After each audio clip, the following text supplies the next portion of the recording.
Hello, everybody, and welcome to the Voido podcast. This is season 6, episode 10. And today we have a very special guest with us, Leslie DeMont. As always, we put together a brief on our guest achievement. And my God, Leslie, you made me think twice about complaining about being busy. Leslie specializes in technology and science writing.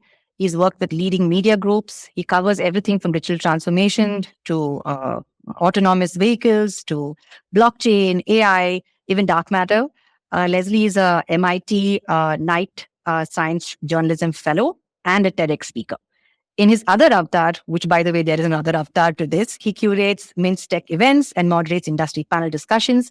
He has 2 podcasts, one called TechCetra and the other one which is called AI Rising. And they both talk about technologies, the intersection of technology, science, and policy. And recently, he wrote a book along with his colleague Jan Kolla called AI Rising, which I sped read because I wanted to prepare very hard for this podcast because Lena made me nervous about the fact that, I need to be prepared for this podcast. On that intimidated note, welcome, Leslie, to the podcast. And I'm excited and nervous to have you here. And I'm excited about talking about a lot of things that I read in your book that actually gave me a lot of language to the emotions that I was feeling about AI as well. And also congratulations on achieving the 1-year milestone for your podcast, AI Rising, which I think you recorded, August 2nd of last year. Welcome to the podcast. Thank you very much. I didn't know I had so many accomplishments in my bag till you told me about it. But thank you very much for your kind words. I guess I'm just been covering technology for over 3 decades. So I guess it gives you enough. I would say it's like a chat GPT that can connect the dots. So now chat GPT is my nearest rival. Yes, it is. I mean, the thing is that, when we all talk about AI, right? And also when I was reading the book, it has been slowly building up, right? Sort of building into a crescendo that we have seen as regular, as our, as regular consumers today. And the ability to play around with it, for it to be able to give us this kind of like response and this whole chat GPT thing was one of those things that, kind of delighted people, right? And it kind of caught our imaginations and so on and so forth. So, with Chat GPT and whatever's coming out right now, and also the drama that most of the tech people in the tech industries are following with the OpenAI exits and entries and people on and off the board, I think it's become quite the topic of conversation for us all, right? So I want to begin with the first question that I have for you. So you've been hosting and listening to a lot of people talk endlessly about the AI revolution in and around their companies. What is your opinion on how AI will change the way work gets done, right? Because fundamentally AI is about a whole bunch of automation as well as a lot of learning. But where do you feel that it will fundamentally change the way work gets done? Well, I think basically what people forget when they're talking about AI is, let alone the definition of the term artificial intelligence, which Yuval Noah Harari likes to refer to as alien intelligence. Now, it's a matter of perspective. I don't think we should be getting caught with the nomenclatures. But let's understand what AI means. One, it is a kind of a 60-year-old technology. It's not something that is just born. So if you were living under a rock for the last 60 years, it's not the fault of AI. But having said that, the kind of maturity that we have seen in the field, let us understand very simply, what does AI actually say? It is a concept. I always clarify that AI is not a technology. It is a suite of technologies. So AI is essentially a concept, which means it is the desire of humans to make machines as smart as themselves or perhaps smarter. Now, if it is as smart of themselves, you have those problems like, okay, it could put you out of a job. It could, be your companion. It could be many other things. It all depends on your perspective. And if it gets smarter than you, then you have that fear of, artificial general intelligence, whether it will outsmart the human race, whether it will enslave the human race. So these are the kind of fears. But what does AI comprise? It is a suite of technologies, as I said, machine learning being the most important one, which we have known for the last decade or so, that has been in the public memory and which really has made such a big difference. Deep learning is a subset of machine learning. Then you have image recognition, computer vision, natural language processing, and then generative AI, which is the buzzword now. But even generative AI, for the benefit of our viewers and listeners, is at least, it was in 2017 that Google came out with the transformer technology, which just simply, I'm trying to break down a complex technology. So it's not, really, it is rocket science in a way, but it is not Yes. rocket science also, if you look at it very, dispassionately. So essentially, what would a transformer technology mean? That it will predict the next word in the sequence, which means there is also that whole question about hallucinating, because hallucinating is a feature whereby generative AI creates a next word. It can't do it unless it hallucinates. So it's both a Correct. feature, it's both the thing.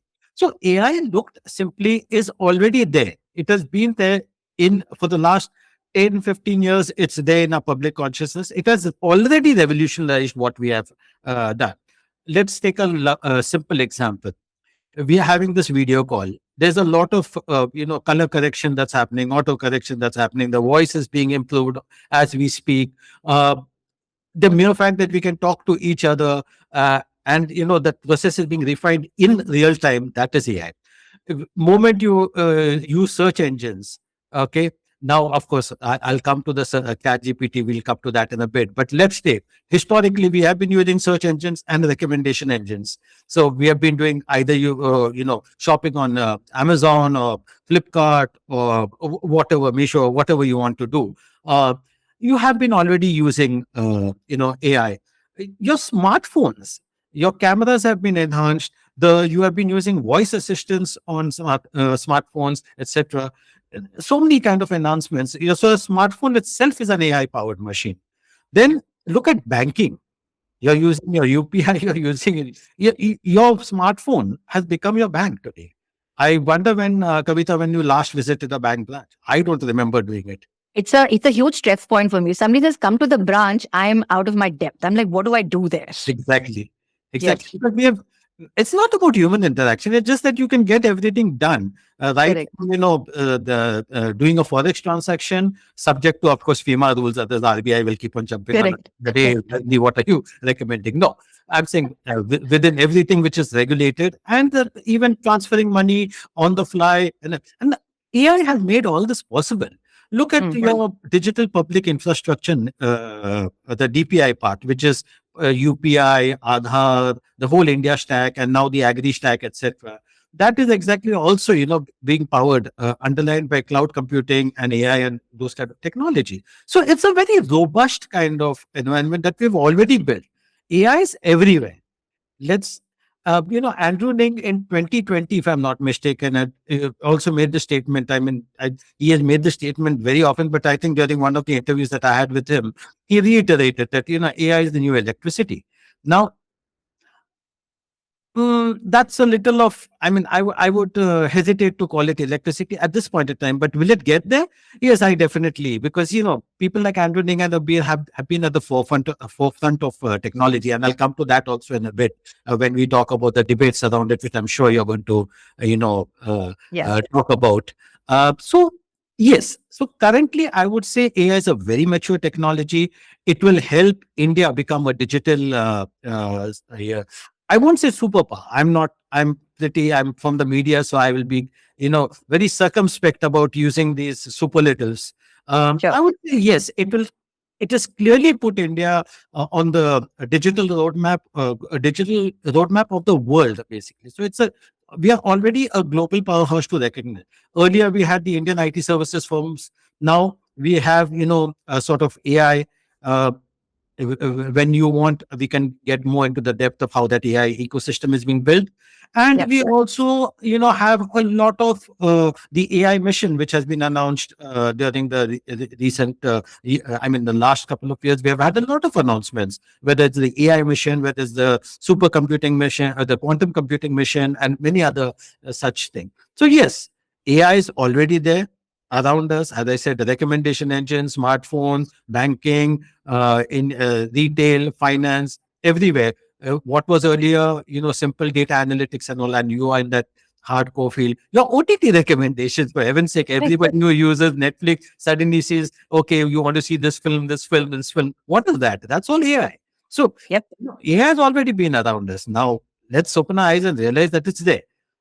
Gen AI, yes. Now that is the question where people get confused. Where does traditional AI end? Where does Gen AI start?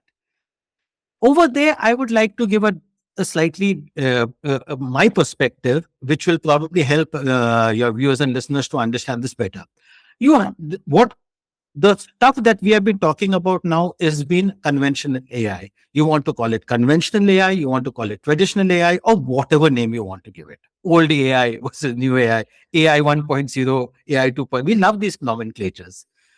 So, what would be Gen AI? Gen AI, as I said, creates new content. And who knows it better than you, Kavita, because you have been using that hardcore for your marketing campaigns, etc., for Yep. finance. So, earlier, what we used to do, what does traditional AI do basically, which is machine learning mostly?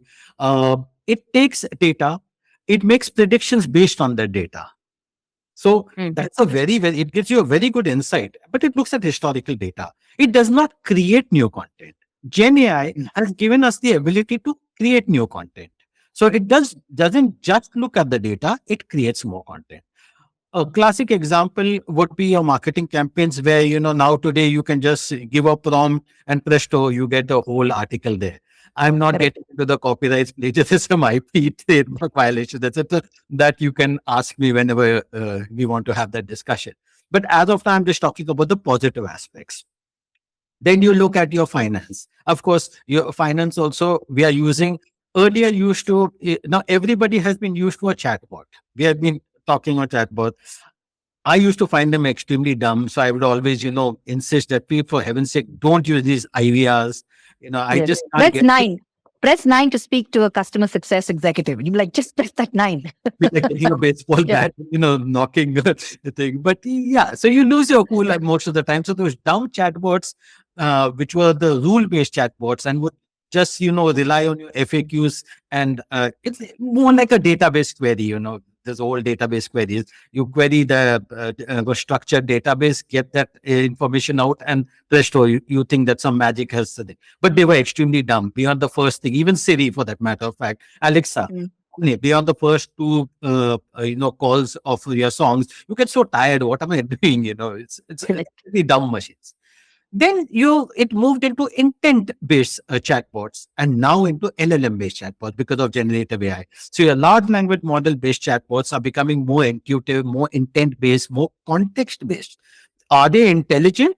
It depends on how you define intelligence. It's linear intelligence. It's a very different kind of intelligence. That is, I'm not getting into that as of now. Yeah. Correct. Dig deeper, then we probably could have a conversation around that. So that would be your finance, where you're using, conversing with a LLM based chatbot, which at this point in time probably might give you a better reply than your branch manager or whatever. Very true. It is. Because that chatbot has got like a lot of historical information and it's far more intelligent and informed than, say, a human being at this point in time could possibly be, right? Because of the kind of relationship that that chatbot has with your own data, with my data in the branch or in a bank branch, etc. Just to segue a little bit, like we talked about how India, will probably actually strengthen its position as, a tech powerhouse on the global stage, right? And AI in general, I feel there's a lot of geographical context to how you train AI, right? Train LLMs, and we are seeing a lot of like index stuff that's happening. There are LLMs that being set up on like Indian languages and things like that. 2 or 3 days ago, one of our investors, Mela Ventures, they set up these things called founder power conversations, and we had Alok Goyal from ToyRus come in and talk about his thesis on how we invest, right? And he spoke about the fact that he doesn't care about TAM, he doesn't care about anything else. He just makes sure that he understands what the founders want to solve, and he's very keen on the market. What market do you want to get into, right? And based on that, and what your plan is. Obviously, he tries to correlate that. The whole concept of building in India, glowing global, is something that he was challenging in this conversation, and that also got me thinking about AI and markets, right? Because let's face it, whatever a US counterpart of mine is doing today, the pain of any kind of automation was felt by them maybe 5 years ago. Because for us, we have a lot of people. Our value for time, or the amount of the cost of time is much lower than it is there in the US. So, do you think that same distinction also applies in the way AI is being trained in the US versus India, or Indians are using AI, or will AI pull India out of giving everybody ideas on what can be done versus this is the way life is, right? This is how we need to figure this out. It's a simple equation. At the end of the day, if you're using a large language model for historical data and for connecting everything in real time, which you do for the search engine, then there's no question of whether it's Indian data or this thing. But then we all know that, almost like 60-70% of the data that's there on the internet is all English. So You're it's right. dominated, which gives it a clear bias. Now, if you want something that is relevant to India, the point is, see, I think it's extremely important for our viewers and listeners to understand that your LLMs or your AI model, let's not get into LLMs, let's not get into traditional, your AI model, regardless of whether it's a traditional AI model or whether it's a Gen AI model, the lines have been blurring over a period of time. So it's not. Can you explain to me? Can you explain to me what is a traditional AI model and what is a Gen AI model in like simple terms? Like, what is the basic distinction between them? AI model is something that the same distinction that I made earlier. You look at traditional AI, takes historical data and makes a prediction, but it cannot generate new content. So in the case of drug discovery is a classic example. You remember AlphaFold? It made waves saying that I have discovered, protein folding. Now there, I was looking at some data points, to share with our guy. Just give me a second because um, okay, forget the data point. It was, if you look at drug discovery, you look at protein folding for that matter of fact. Now, protein folding just simply means that where the proteins, the shapes in which the proteins are formed, they also decide within the body, human body, whether we can get whether the human body can get a certain disease or, is prone to a disease or how you can solve it. So, protein folding is a very important thing. But how do you do drug discovery? How do you discover new molecules? It would probably take you, billions of years for any of our computers to even discover it. But if you use Gen AI, these molecules are being discovered now today in real time. So you have companies like Encilio, you have companies like Google DeepMind is a classic example with the AlphaFold, and it has this partnership with Encilio, and a lot of these kind of. So that's a Gen AI model which is doing new drug discovery. Any of the Gen AI models that train in your banking, your LLM based thing, these are all Gen AI models. So if you're using an AI or the Gen AI models, regardless of what you're using, it is trained on English data. You won't mind it if you're using, say, Chat GPT and making a kind of a query that is in English, and you're looking at data that is global in nature. But if you're looking out now for particular things on the Ramayana or Mahabharata and all that kind of stuff, you have to, I mean, basically what our viewers and listeners need to understand is that your AI model or your Gen AI model or whatever model that is as good, it's only as good as the data it has been trained on. Yes. Okay. Liken it to a child. If you are fed it with a book on geography and maths, you can't expect the child to understand sociology. As simple as that. Yep. So, I mean, if you're not given a child a textbook on sociology to read, Yeah. how would you expect, if you give the test out of syllabus kind of questions to a child, the child is not going to understand it. The similar is I mean, same is the case with, whether it is ChatGPT, Bing, Bar, Gemini, whatever you want to use at this point in time. Now, in Indic LLMs, all the India-based LLMs or the Indic LLMs, as we call them, they are being trained on Indian data sets. But Indian data sets are easier said than done because we do not have good quality data sets. So, it's going to take us a lot of time. I remember Mr. Amitabh Nag, who was the CEO of Bhashni, in one of my conversations, he said that, he is creating those database because you know that India is creating a whole repository for academicians, for collaborators, for institutions, for everybody, and especially for these Indic LLMs so that they can tap into these data sets. The cost was something like $6 to $7 million, and that he spoke about this about almost a year back. So obviously the cost would have escalated. But yes, India is in the process of creating these data repositories. So currently what the Indic LLMs are doing, they're taking the data or taking these open, whether it is Claude, Llama. So they're open source or closed source, doesn't really matter. But you're taking something from, say, OpenAI, or you're taking something from Google.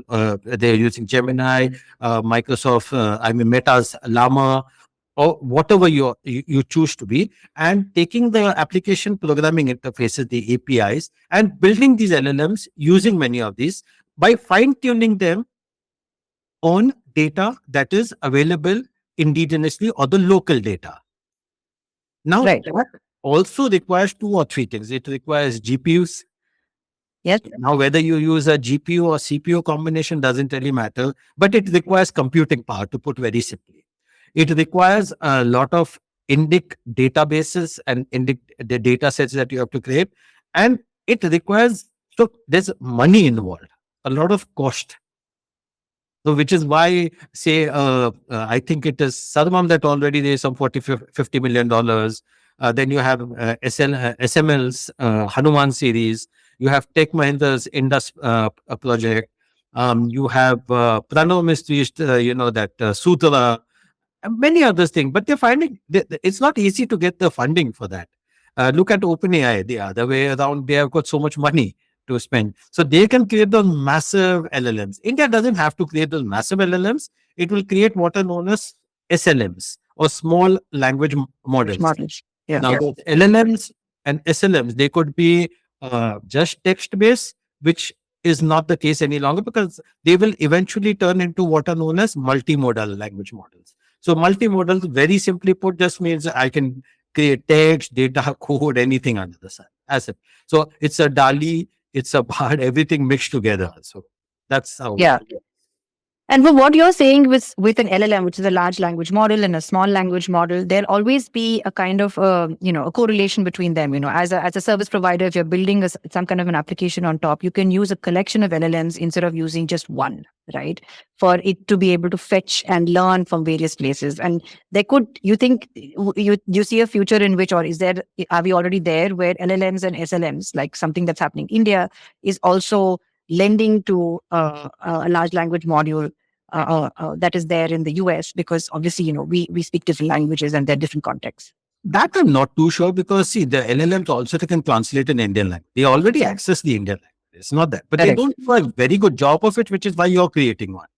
Correct. And also remember that when you're creating, you're localizing it on your data. So like enterprises today, what are they doing? They're taking the APIs, they're creating their own local language models, but trained on their local data sets. So that really has nothing much to do with the outset. One, it also helps them in reducing the hallucinations, because Yes.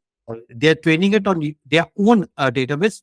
The integrity of their database is, very, much better than what external data could offer. Now, do you need to tap into external data? That's a call that you have to take depending on the nature of work that you have. In case you don't have it, don't tap into it. Like, say, a bank today is creating an LLM-based chatbot trained on its own localized data. Does it really have to, access the Fed rates? If it has to access the Fed rates, it will give you an indication. Now I'm getting outside my database. It could cause hallucinations. It could give you inaccurate data, etc. Yeah, as long as you're on my database, you can be rest assured that you'll get at least 99.9% accurate data. So, and also security. You can. All the kind of limitations that are around these LLMs and the Gen AI models, basically. Right. I'm going to switch gears a little bit, right? So we're moving more towards generative AI, and the commentary around the media entertainment world that is there. And very recently, Toys R Us created this ad That using you're an Sora. expert in. That's not my area. No. I'm going to connect it to something that I read in your book, right? And it was, and I was like, oh, this is what it is. So Toys R Us created this ad. It was made with Sora. It was not cost effective. There was a lot of debate around it. Some people were like, "This is the future of advertising," and some people were trashing it, saying, "Oh my God, what are we going to become?" And some people were put off by it, etc. And then when I was reading your book, right, I came across a very interesting definition, which I was like, because a lot of times when you read, like I was telling you, like telling you the top of the show, that you get language for what you are feeling, right? So you use this term called the uncanny valley, right? So can you tell us what it is? How did you come across it? And what is uncanny valley? So uncanny valley is simple enough. You and me are talking now. Suddenly, to your disgust, if you realize that it's not Leslie, it's a hologram, how would you react? And you'll see this is the uncanny resemblance to Leslie. What the hell? All this while I was speaking to a robot, an android, a humanoid. What the hell was I speaking to? So Yeah, that alarm that sets in, that suddenly from trust it gets to mistrust. That all this while I've been taken for the ride. yeah, So when you now, for instance, you enter into any retail shop because you love those examples. It looks like so, and that's your expertise also. So you get into a retail shop and you realize that okay, fine. The moment you get in, there's a robot standing over there. Now, whether that robot resembles a human being, which is why it's called a humanoid kind of stuff, or whether it is a simple kind of machine. If it's a dumb kind of machine with just a teleprompter on the top, whatever instruction gives, you're okay with it. correct. So when it starts looking like a human being, starts talking like a human being, then you start looking at the flaws. Yeah, So it's the true. uncanny valley is our sort of discomfort with these kind of humanoids that look like us, resemble us, and talk and speak like us. They raises a lot of alarm. Yeah. I feel like as human beings also, maybe our brains will start developing differently to be able to differentiate between AI and humans, right? Because obviously we'll start learning about where does this what is the cliff between a natural human being and the AI? I'm sure that this will start becoming more and more out there in terms of how we start differentiating. Because now we look for 10 fingers, we look for are they blinking, is the skin too clear?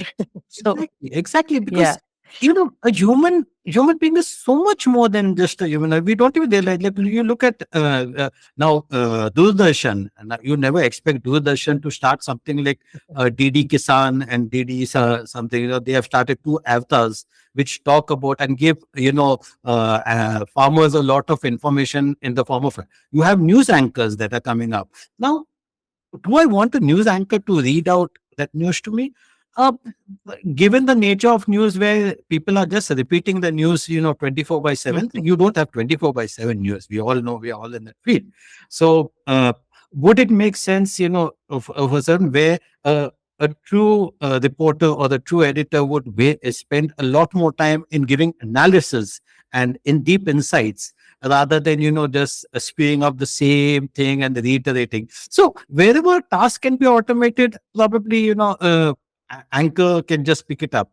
Now you want to put a human face. So say at some point in time, will we have a podcast with Kavita and Leslie where avatars speak to each other? What kind of a discussion would that be? Would it be a real time intelligent discussion? Would be able to segue into different things? Because see, at the end of the day, machines are very linear in their thinking, which is the strength also. yes, You're not distracted. I'm certainly distracted. I'm looking outside the window. I'm looking here. I'm thinking sometimes what you have said triggers of another thought. So I said, okay, no, let's segue into this topic. And but somebody listening to us will say, oh, they were just talking about this a specific topic. How did they jump to another topic? It is because we are not machines. At the end of yeah, the day, we have got that capability of thinking of 10 things, yet knowing that we are, jumping from this topic to the other topic and all that kind of stuff. I find true. human conversations far more interesting and just, I mean, yeah, I'm glad that you read the book. And of course, because I have to update that book a lot because I spoke only after GPT-4.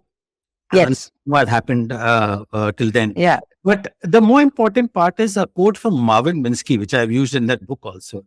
That when Marvin Minsky was asked whether he was afraid of, artificial intelligence, see, at that point in time, they didn't use the word artificial intelligence. It just meant that machines were being made smarter than them. So that was Correct. what it was all about. So when he was asked, whether if machines become smarter than human beings, are you worried about that kind of stuff? See, I'm not really worried, because if machines become as smart as human beings or smarter than them, they'll be as muddled as human beings. Yeah. And So which is much for what we're positive. seeing. Yeah, but that is exactly what we're seeing also in the terms of hallucinations, in the terms of confusing thoughts. You give a prompt and you find a silly answer. And we are very forgiving when it comes to human beings, but we're very unforgiving when it comes to machines. Because Yes. we expect machines should be impeccable, perfect. No, that's not the case. Because at the end of the day, we forget that these so-called dumb machines have been trained on exactly what we have been spewing up for Exactly. years. By a fallible human being themselves, right? So therefore, this definitely could inherit it. So Very government true. is going to be a little, forgiving, More at least on the forgiving. individual basis. Enterprises cannot be because of Yeah. the business concerns, etc. But at least, Correct. and these are the things that have led to this great expectations for machines. And then we create a hype. So as many people in the technology field have that lovely way of saying it, that in the short term, we overestimate the technology. In the long term, we underestimate it. Yes. But in most cases, we do that. Correct. Yeah. So speaking of enterprises and the fact that we've covered everything about India and in your book as well, and in this conversation as well, we've covered banking and agriculture, media, entertainment, etc. And there's like different industries that are using AI in different ways, right? And the fact that you also mentioned that it is not infallible, it is definitely open to issues. So where do you think is AI's Achilles heel? If you had to pinpoint it, what do you think is there? What is its Achilles heel as of today? I mean, what we know. It is basically human stupidity, because we are expecting things to be perfect, and we realize that we have created it. We forget. So then we start. We have watched these sci-fi movies, and we expect these machines to be perfect replicas of, say, a Terminator or an iRobot or the Skynet, and then we get sleepless night trying to worry about it. Now there are some extremely intelligent people who have spoken about the fears around AI. Yes, I've been listening to it. So I would put them into two interesting camps. Okay. So first, I'll answer your limitations point of view. Limitations, we all know. One is the hallucinations, which I've time and again said that it is also a feature of Gen AI. So Gen AI can create new content only because that is how it creates new content. How else would it create? So it predicts. It doesn't really know what the other term is. And when I'm saying predicting, that's exactly what it does. So it will hallucinate. Now, Correct. the best part is that hallucination 100 times better than what a human can do. Uh, Think That's true. about that. Now, if I tell you, Yeah. okay, now predict the next thing, what will you be able to do? Nothing. I can't do Nothing. anything. You can't do anything. Imagine predicting. If it didn't hallucinate, it wouldn't have predicted so many new molecules. Now, how do Correct. you turn that weakness into a strength is what enterprises are working on. They're trying to reduce the hallucinations. They're trying to get in. And the basic point is by having humans in the loop. That's the key word. Creating companions, human companions. That's the key to everything. That each and every time you don't let it on a loose. You have a driverless car, you put it on the road. You try putting it on the roads of Bangalore, and you'll see what happens. So, because where rules are God not help us all. Yeah. exactly any metro for that matter of fact, Correct. because Correct. when you do, or smaller cities also for that matter, you try to keep up. Even the highways are not safe. You'll find a dog coming away. Now, how will Correct. a driverless car be able to? Because driverless cars are used to U.S. roads, Canadian roads, and those kind of where you clearly have those markers where the sensors and the lidars can see those markings out there, and Correct. and people follow the rules out there. So in Singapore, I know the driverless car will make tremendous sense. In India, I know that Nitin Gadkari said, I will not get driverless cars over here. But you won't need to get driverless cars. Uh, it, so I'm just saying that machines have got this very clear, systematic way of going about it. They are very process oriented, system oriented. Human beings aren't. So Yep. limitations, yes, these are the limitations. But then at the same time, we have to be clear about one thing. We have time and again saying that now the latest refrain is Gen AI is being overhyped. Mm. Everybody is talking about Gen AI. My point is very simple. If you are saying that Gen AI is hype, then why are you afraid of AGI? You be Correct. clear about one thing. You either take a stand this side or you take a stand that side. I think the truth lies somewhere in the middle. Gen AI is not hype. It has done a lot of foundational work. There's tremendous amount of progress in that. But people fall in two camps. One are the technologists, hardcore technologists who actually are developing the technology. They understand the technology very well. They do not necessarily comment on the ethics part of it. Mm. Now, in the opposing camp, you have people who are talking about, waxing eloquent about the ethics part of it. They do not really have a very deep understanding of the technology. They have a cursory glance. Like, you will know Harari. I have deep respect for him. The book Sapiens is something that, I love. As a historian, I've got a lot of deep respect for him. But when he talks about AI and calls it alien intelligence and all, yes, he's talking about it in the context. We have to be very clear about it. But I know you'll otherwise have a lot of viewers and listeners jumping on you without. Yeah. Here we have got this lovely habit of not understanding the context and saying, "Oh, Leslie said this about. How dare you speak?" No, we can speak about anybody. Even Newton's laws have failed, given way to Einstein. Einstein's laws of general relativity are now being questioned because of dark matter and dark energy. So that's the beauty Yes. of the scientific community where everything has to be questioned, and that's the beauty of it. Correct. Now you look at the names, in these camps. Who are the names? You have Noah Harari on one side. You have Elon Musk, who has also spoken about the fears of AGI, but at the same time, he has also developed Grok 2. So you look at Yeah. is it playing it safe on both ends? Should I be asking that? Then you have Joshua Bengio, you have Jeffrey Hinton. Now, these are people who understand technology very deeply. So Joshua Bengio,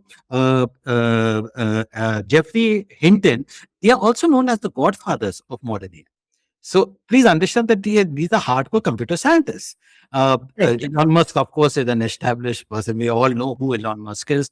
You all know that Adari is a historian, but I'm just giving these kind of four names that I picked up from random. And Gary Marcus, of course, who was also, a computer cognitive scientist and who talks very much about AGI and says that AI should be regulated. On the other hand, you have extremely accomplished people on the other hand. Sorry, Andrew Ning is one of them. Feifei Lee is another person.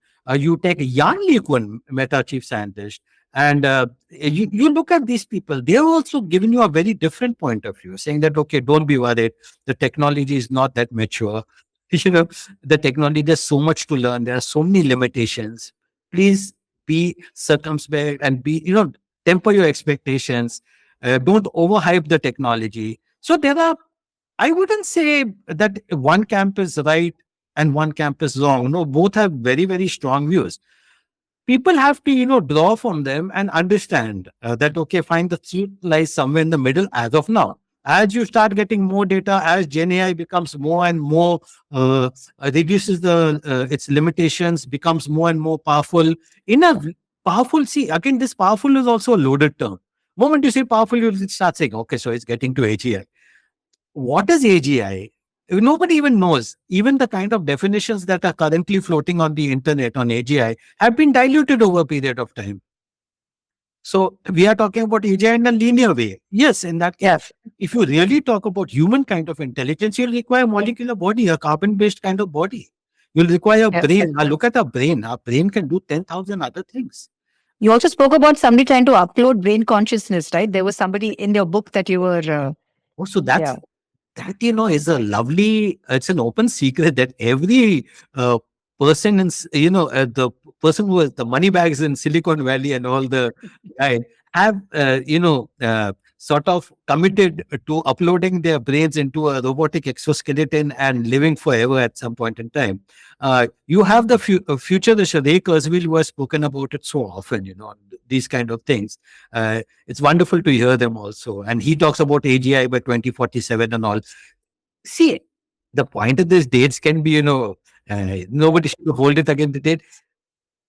Personally, I feel, having, observed this closely and having spoken to many people, there are two ways of looking at it. Yesterday, I was speaking to a person. You were talking about GenAI and its applications. Drug discovery and all is known, but we are forgetting the most potent one, GenAI and robotics. Well, I was speaking to a hardcore roboticist who I won't name because he may not want it, but he is a person who's an India-born person who's making waves, creating humanoids and all that. So I've given you enough of a hint. And uh, he was telling me yesterday that he said in today's time, we are talking about 2024.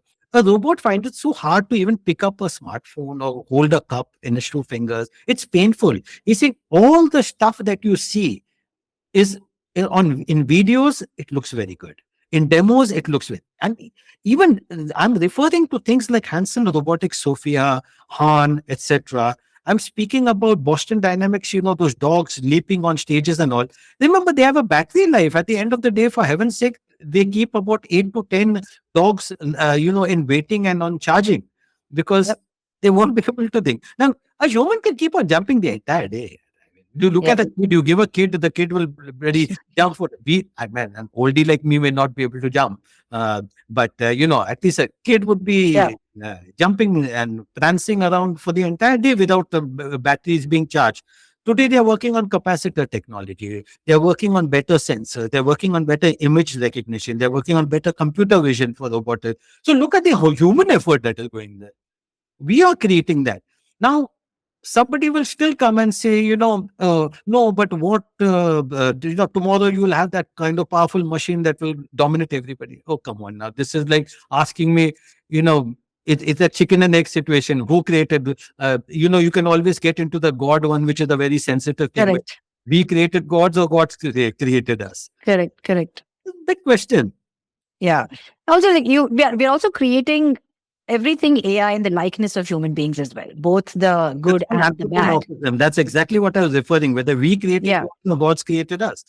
Correct. So that's so I mean, it's it's anybody's guess as to what the Achilles heel is at the end of the day, right? But if you're to double click and pinpoint specifically on data and privacy, and now just like bring it back a little more to say corporate and how say CTOs and organizations actually think about how they imbibe this new technology, because we are in the age of AI, like we were in the age of mobile before this, and we were in the age of internet before this, and so on and so forth. There is a lot of experimentation that's happening in every single organization. And, you've touched upon this a lot. We've spoken about this a lot as well, both in healthcare, banking, finance, B2C products, generative AI. How do we, to be writing letters, etc. We make ChatGPT write it first and say, oh, this is a nice way to say it. I'm just going to tweak a little bit of things on this and cut, paste it and go ahead. So marketing automation is done for you, and so on and so forth. But, there is this concept of data as the new oil. AI is as good as the data. Everything is on sample set. But ultimately, we're talking about privacy and ethics as well, but in a more corporate environment, right? And of late, I've been coming across this particular aspect of building an artificial business consciousness. Like, how do you, everybody talks about work culture, right? How work gets done in an organization. It defines each organization away from the other. And that's your moat. Can you use AI to be able to ensure that you're able to work in a particular manner? But then I keep trying to figure, how do these CTOs or how do these people who are in these various enterprises, how do they think, how should they be thinking about data privacy? What should they be thinking about right now? And you touched upon a couple of things in your previous commentary on that it is fallible. So you have to be forgiving as well. There is hallucinations, and they will have this will hallucinate better than you will ever be able to hallucinate. But you'll have to give it a kind of you'll have to give it a wide berth. What do you think? How do you think they should be thinking about bringing in AI and managing ethics and data and privacy? So two ways of looking at it. One, of course, now every enterprise worth its while. I mean, at least the mid-size and the large enterprises for sure, but even mid-size enterprises, small enterprises cannot afford that kind of stuff. They already have a chief data officer. They have a chief AI. Now, some of them also have a chief AI officer, but they had, historically a CTO, a CIO, and all these functions are taking care of, having responsible AI models, explainable AI models. So you may not your model at the end of the day should be able to explain why it took up a specific decision, because all these AI algorithms are considered to be black boxes. You do not know what they actually, because the algorithms are that. That is the whole, as I said, that is the strength, because many of them use what is known as deep learning. Now, deep learning is a machine learning subset. What it does is deep learning simply means that I'm learning deeply with so many layers. So it is modeled on the human brain, not it's not even close resembling the human brain in no way, because the human brain is very, very sophisticated. But it has got these hundred thousands of layers. That is why it's called deep learning. So there's an input, there's an output, there's an input, there's an output, input, output, and then you have the final output. Now, because of those 100,000 layers, nobody knows how the output has been reached. So the model, what the whole thinking is that the model should be able to explain how it arrived at a specific decision. That's easier said than done. But also, what is happening is developers, when they're writing the code, this is the now what the EU Act, AI Act that came out in August, on the 1st of August. It's exemplary because it describes the models on different. Sort of uh, gives, or rather segments these models on based on their risk levels. So it says, okay, unacceptable risk, out of the way, just get rid of them. High risk level, the scrutiny is higher. Moderate, less. Minimum risk, less. So that's how it. And developers are also being held accountable, saying that, okay, when you are, uh, developing these models at source itself, please take care that they are responsible enough. That process is being already being set in the at the enterprise level. It is a little easier to do that than at the global level, because when you're developing these models, as I said earlier also, you are already dealing with your own data. Like banks, for instance, banks, for privacy and all, they're already taking enough care about it. See, RBI regulations will not allow you to play around with that data. SEBI regulations will not allow you to play with. For other financial institutions, SEBI is there. For insurance, you have IRDA. So you have these kind of authorities already there, and they're very robust. I understand that there are those lacunas. Once in a while, we have this, Correct. scams and all. That's human nature. That's bound to happen, and that's going to happen. But at the end of the day, if my AI model is being trained on my own data, there's a very good chance that I'll be able to build a better, responsible model. Then, because I'm not tapping into external data. So I would say most of the enterprises are on a safer ground, and there are enough checks and balances within the data. I wouldn't be too overly worried about that escape of data. It is, remember, if you used to have this debates around private cloud, whether it should be private cloud Oh, or yes. cloud. It's Yeah. going to go through that phase, and it will mature, and it is already maturing even as we speak. So there are enough safeguards, because I think people very conveniently forget that one is, apart from the regulators, you also have shareholders sitting out there. So all, and I'm not talking about you and me as retail shareholders. I'm talking institutional shareholders that are going. Shareholder. You're accountable to the board of directors. You're accountable to your shareholders. You're accountable institutional shareholders, and you're accountable to authorities. So yes, there will be mistakes. There will be lacuna. There will be slips through the cracks. But I think we'll eventually get there. I'm a techno optimist. I Oh, believe excellent. we'll do it. As am I, as am I, as am I. But I'm also like circumspect about when you talk about the responsibility, right? One of the things that I'm always wondering, and it's something that I always feel like it's out of reach, is who's keeping everybody on their toes, who's keeping everybody in check. And this is coming to our last question, which is: do you think there'll be an AI, watchdog, global AI watchdog, like where like UN does a lot of stuff for us? Do you think that's going to come about? I know that there are a couple of things that are brewing around. I know that UN has come up with something, but do you think there'll be an one body that No, sort of? no. I'm I'm probably a detractor in that sense. It's not easy to have a global AI watchdog because of the nature of the thing. Do you have an Yeah, internet watchdog? Yeah, you have an internet watchdog. How much teeth does it have? So true. it's very similar because you have to understand that geopolitics will not allow you to do that. Mm. Like if I'm a country, look at climate change as a classic example. You have the UNCC, but how much of it can actually be done? So there'll have to be this dialogue between nations. So yes, we are having a dialogue between nations. India is already chairing the GPAI convention. Okay, Yep. so we are as we become global leaders, as we become more mature in these technologies, we'll have to have more responsibility at the global level. When we are developing these technologies, our responsibility, it's like a child. You allow certain things to you sort of look the other way when a child makes certain mistakes. You gently correct the child and you say, okay. Moment the child becomes an adult, you start reinforcing more things. You start giving the person a little more freedom, but you also have the checks and balances a little more. Then when the person becomes an adult, then you have the law coming in. So Yes. that all those stages will be followed. Global body on AI, yes, you do have already. There are those global conventions. All the UN bodies and all they oversee others. But this other than that, you have the EU AI Act, you have the US Act, you have the Canadian Act, you have Brazilian, Colombian. Every country has their own AI acts. More or less, they follow a very good pattern. In India, we have the digital protection with the DP bill that is coming out. The Digital India Act, whether it will see the light of day or not, because that was supposed to have safeguards on AI. Whether that will see the light of day or not, I think that I would be a Yeah. little tight-lipped about at this point in time, because I do not know, and the government has to take a decision on those lines. But I feel at this point in time, we are building a semiconductor ecosystem. We are getting importing GPUs into the country. We are building Indic LLMs.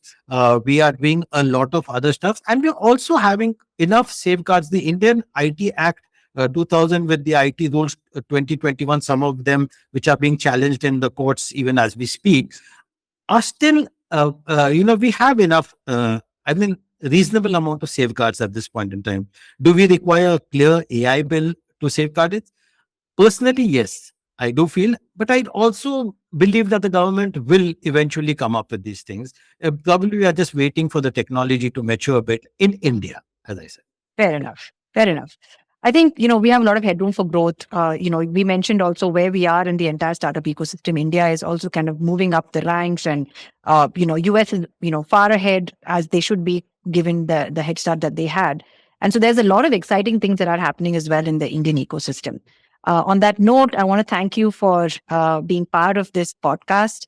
I have thoroughly enjoyed this book and I'm waiting for you to update it because, the way you've written it, the simplicity of language, the examples have all really sort of, it's like it's stuck in my head right now. I can quote stuff. I know who you're talking about. And also the people who you've mentioned, I did not know a lot about it because obviously, you garner a lot of things off the Instagram, school of Instagram, right? Where everybody's like, it's also short term and so like piecemeal.